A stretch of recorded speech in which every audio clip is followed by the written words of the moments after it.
हाँ दोस्तों, सहान ठाकुर। दोस्तों मेरे को एक सवाल पूछा था कि बिल्डर से टाई अप कैसे करें, ऑन बोर्ड कैसे करें, उनसे मिलकर काम कैसे करें, ये प्री सेल में इसकी ज़रूरत पड़ती है।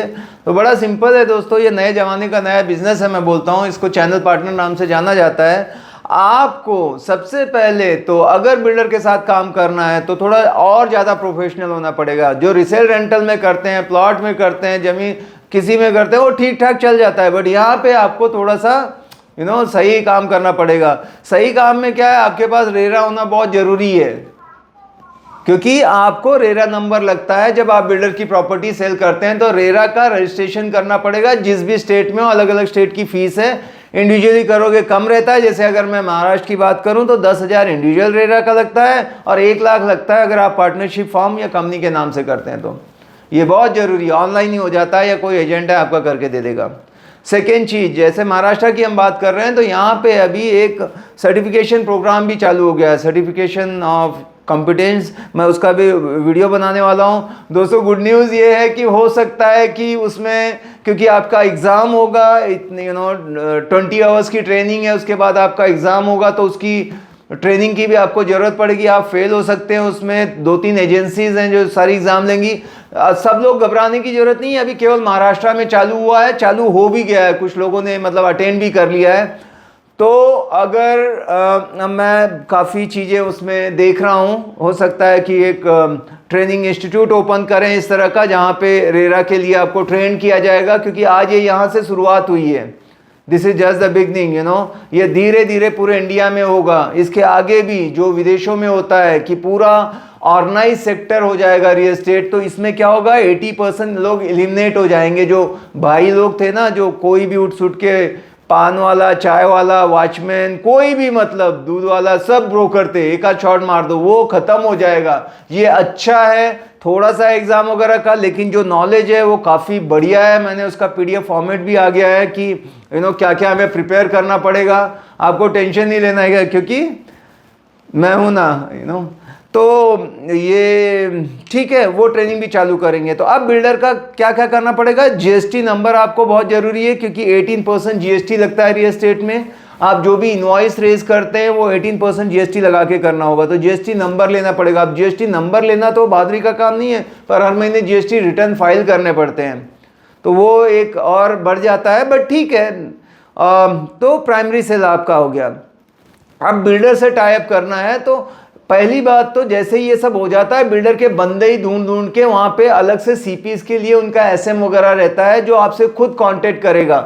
2 तरह से, वो जो वॉक इन रहते हैं उनके लिए अलग से मैनेजर रहता है, उनकी अलग से टीम रहती है, उनको हैंडल करते हैं। आज के डेट में, पहले इतना नहीं था, पहले 25-30% ही ब्रोकर के थ्रू होता था, पर अब ये अनुपात है वो डबल हो गया है, डबल से भी ज़्यादा है। 70% ऑलमोस्ट जो भी बुकिंग हो रही है आज बिल्डर की, या वो ब्रोकर बुक कर रहे हैं। तो उन्होंने अभी उनको डिमांड देना चालू कर दिया है। स्पेशल लॉन्च मिलेंगे बड़े बड़े, जैसे गोदरेज हो गया, लोढ़ा हो गया, शाहपुर जी हो गया, शोभा, या जो भी पुणे के प्लेयर्स को ज़्यादा जानता हूँ। तो यहाँ पे मैं देखता हूँ उनके लिए पूरा खाना पीना बैठने का बंदोबस्त रहता है CP को, कि वहीं से लोग बैठें आराम से कॉल करें।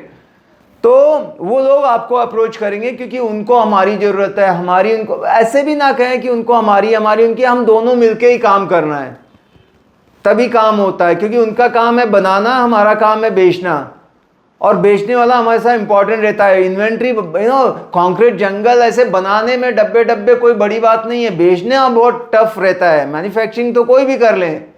तो हमारे को वहाँ पे अभी क्या है कि या तो वो कॉल करेंगे या आपके पास आते हैं, जब भी कोई लॉन्च होने वाला आता है तो फ़ोन आ जाते हैं कि सर हमारा लॉन्च है। वो तो पार्टी शार्टी देते हैं, बड़े बड़े होटल में भी आपको इनवाइट किया जाता है, CP मीट वगैरह करते हैं, जब कुछ मेगा ऐसे इवेंट वगैरह करेंगे, वहाँ पे प्राइस डिस्ट्रीब्यूशन होता है, रिकग्निशन होता है कि इसने 4 क्लोजिंग की और बहुत सारी चीज़ें। तो अगर आप नए हो तो कोई नहीं, बट अगर आप एकदम एस्टेब्लिश हो, थोड़ा सा मार्केट में काम किया है, तो लोग चल के आपके पास आएंगे। तो मैं नए के हिसाब से बताऊं तो आपने जहां चालू किया, आपके आसपास के एरिया में जो भी नया कंस्ट्रक्शन का काम हो रहा है, वहां पे जाना। मंडे से फ्राइडे, सैटरडे संडे वहां पे बहुत भीड़ भाड़ होती है। मैं तो कहूँगा सैटरडे संडे भी जाओ। उससे क्या होता है, अब जब आप देखते हो कि इतनी सारी विजिट हो रही है, वहाँ पे क्लोजिंग हो रही है, वो उसको दे रहे हैं, बुके दे रहे हैं, कांग्रेट्स कर रहे हैं कि आपने बुकिंग किया, तो आपका कॉन्फिडेंस बढ़ता है कि यार इतने लोगों का चल रहा है, इतने लोग ले रहे हैं तो मेरा भी चलेगा। घर में बैठे रहोगे तो नेगेटिव हो गए, यार कोई क्लाइंट ही नहीं है, कोई विजिट ही नहीं है। बट वहाँ जाके एक्साइटमेंट कैच करते हो आप कि बाकी इतने सब लोगों, ऐसे ऐसे लोग भी कर रहे हैं तो मैं तो एक दिन जरूर करूँगा। अब क्या वो कर रहे हैं वो नहीं कर रहा हूँ, तो मुझे और अपने तरीके बदलने पड़ेंगे, इतना ही हो सकता है।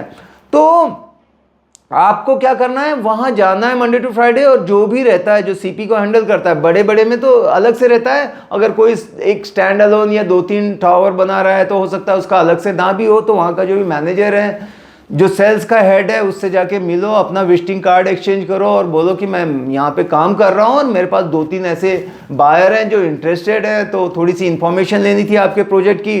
तो पूरे डिटेल्स आपको देगा, उसके जो भी डिजिटल जो भी ब्रोशर्स हैं, फ्लायर्स हैं, वो सब आपके साथ शेयर करेगा। हो सकता है आपको, उनके ग्रुप बने रहते हैं सीपीज के लिए अलग से, तो उसमें वो मंथली जो भी उनके इंसेंटिव, कभी कभी ब्रोकरेज कैसे रहता है, इस महीने 2.5% है, 3% है, 4 बुकिंग किया, तो वो सब ऐड करके आपको रखेंगे। वहाँ पे आपको इन्फॉर्मेशन आती रहेगी, आप उनसे वो सारे लिटरेचर अगर प्रिंटेड है, फिजिकल फॉर्म में है, तो वो भी कलेक्ट कर सकते हैं, उसकी स्टडी करो। और अगर आपको कैंपेन वगैरह रन करना है सोशल मीडिया पे या अपने डीपी स्टेटस पे लगाना है तो ऐसे करो।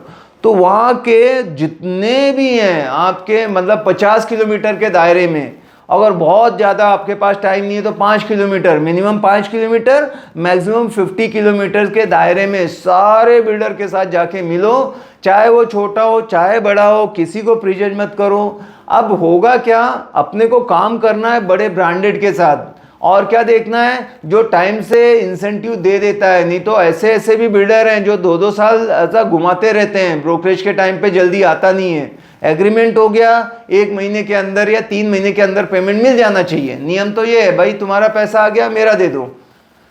तो उनके साथ काम करो जो आपको टाइमली पेमेंट करता है, पहली चीज। और दूसरी चीज, जो ज्यादा देता है, कहीं 3% से स्टार्ट करते हैं, 4% देते हैं, जो अग्रेसिवली सेल कर रहे हैं, तो भाई जहां मुझे 2% मिल रहा है उसकी जगह मैं वही क्लाइंट को अगर 4% वाला बेचूंगा तो ज्यादा फायदा है, कॉमन सेंस है। तो वो 2 चीजें चेक कर लो। और उससे भी इंपॉर्टेंट कि अपने को ये चेक करना है कि आपका दिल किस पे आता है, जो चीज आपको पसंद आएगी, जिसका प्राइस, जिसका लोकेशन, जिसका कारपेट एरिया, जो आप कन्विंस हो, मतलब मैं घर खरीदने जाऊंगा तो क्या ये खरीदूंगा इतने प्राइस में। अगर गेट कन्विंस योरसेल्फ फर्स्ट, अगर आप कन्विंस हो तो आप किसको भी बेचोगे। पर जो चीज़ मुझे ही लगती है बहुत ओवर प्राइस है यार, ये मार्केट से ज़्यादा ही मांग रहा है, या बिल्डर रिलायबल नहीं है, ये पोजीशन टाइम से नहीं देता है, इसका पुराना नाम ठीक नहीं है, भले वो ब्रोकरेज ज़्यादा दे रहा है, तब मैं नहीं बेचूंगा। क्लाइंट का करोड़ों का, मेरे लाखों, मतलब 1 लाख के लिए मैं 1 करोड़ उसका नहीं घलाने वाला किसी हालत में, समझ रहे हो। तो तभी अपना फिर बिजनेस अच्छा बनेगा, तभी लोग फिर आपके पास आएंगे। तो ऐसे करके सबसे मिल लिया। जब आप सबसे मिल लोगे, हो सकता है 1 वीक, हो सकता है 2 वीक, 3 वीक, पर आपको 3 महीने के अंदर आप प्री सेल के मास्टर हो जाओगे। सारे प्रोजेक्ट का पता लग जाएगा, किसके पास कितनी इन्वेंट्री है, कब किसका पोजीशन डेट है, क्या किसका प्राइस है, सब कुछ आपको पता लग जाएगा। अब ये पता लग गया है, मतलब इसके साथ साथ ये ऐसा नहीं कि आप लीड जनरेशन का काम नहीं कर रहे हैं, आपने लीड जनरेशन के लिए काम चालू कर दिया। अब लीड जनरेशन के लिए अब आप पूछोगे तो उसके लिए अलग से वीडियो बनाना पड़ेगा। उसमें आपको एनपी बोलते हैं, न्यू प्रोजेक्ट की लिस्टिंग्स रहती हैं, चाहे हाउसिंग पे जाओ, चाहे 99 एकड़, मैजिक ब्रिक, ये 2-3 अच्छा काम करती हैं। उसके बाद लोग फेसबुक कैंपेन करते हैं। अगर बहुत ज़्यादा कॉस्टली है आपकी प्रॉपर्टी तो गूगल ऐड प्रेफर करते हैं, नहीं अगेन उसकी कॉस्ट भी वैसे ही बढ़ जाती है। फिर कोई इंस्टा पे करता है, कोई ट्विटर पे करता है, कोई यूट्यूब वीडियो अपने बना लेता है, जो भी है। ज़्यादा आजकल जो ट्रैफिक आ रहा है ऑनलाइन आ रहा है, तो आप वहाँ पे करें। और एक तरीका होता है कि जितने भी क्लाइंट विजिट कर चुके हैं प्रोजेक्ट पे, मान लो प्रोजेक्ट कंप्लीट हो चुका है, तो वहाँ पे वो लोग भेज देते हैं डेटा, या डेटा सेल करने वाले हर सिटी में रहते हैं, उनको कॉल करो, वो सब ला के दे देते हैं कि विजिटेड, VDNB मतलब visited, visit done not booked, VDNB, ये डेटा ले लो, एक टेलीकॉलर को रखो, वो कॉल करेंगी। तो इस हिसाब से उसमें से भी आप अगर चंद करेंगे तो कुछ ना कुछ ऐसी लीड जनरेट हो जाती है। तो ये जाके उनको दिखाना है, तो आपके डॉक्यूमेंट सही हो, पर कोशिश करो आप प्रोफेशनल लुक रखो, थोड़े से एकदम शार्प ड्रेस, ये सब होना चाहिए जब आप बिल्डर के साथ काम करते हो। तो रिसेल रेंटल में चलते रहता है। बाकी नया कुछ नहीं है। फिर जहाँ आपने बुकिंग करने लगी, आपको कॉन्फिडेंस आ गया, तो एओपी वगैरह साइन करते हैं कि आप बल्क में मतलब ज़्यादा कमीशन मतलब 5% 7% तक आपको मिलता है, उसके ऊपर अलग से वीडियो बनाएंगे। तो ये तरीका है जिससे आप बिल्डर के साथ कनेक्ट हो सकते हैं। वीडियो अच्छा लगा है तो कमेंट करो, लाइक करो। मिलते हैं अगले वीडियो में। Bye bye, take care, thank you.